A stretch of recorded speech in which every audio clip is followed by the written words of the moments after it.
L'histoire du bon samaritain. Luc chapitre 10, versets 25 à 37.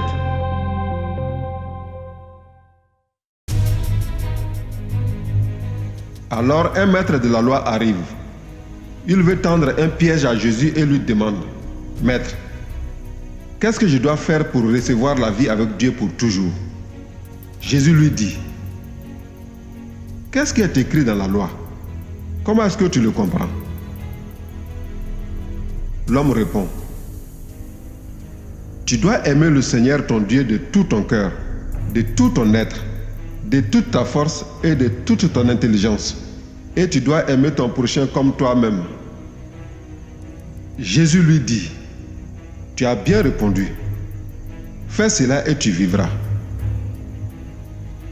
Mais le maître de la loi veut montrer que sa question est juste.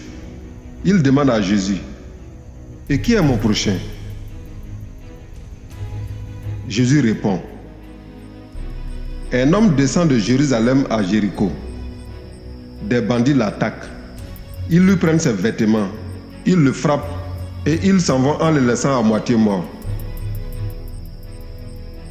Par hasard, un prêtre descend aussi sur cette route. Quand il voit l'homme, il passe de l'autre côté de la route et continue son chemin. Un lévite fait la même chose. Il arrive à cet endroit. Il voit l'homme, il passe de l'autre côté de la route et continue son chemin. Mais un Samaritain en voyage arrive près de l'homme. Il le voit et son cœur est plein de pitié pour lui.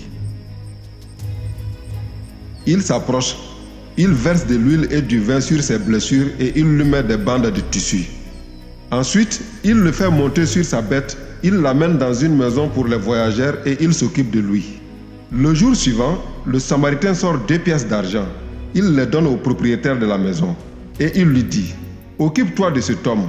Ce que tu dépenseras en plus pour lui, je le rembourserai moi-même quand je reviendrai par ici. Et Jésus demande: À ton avis, lequel des 3 voyageurs a été le prochain de l'homme attaqué par les bandits? Le maître de la loi répond: C'est celui qui a été bon pour lui. Alors Jésus lui dit: Va, et toi aussi, fais la même chose.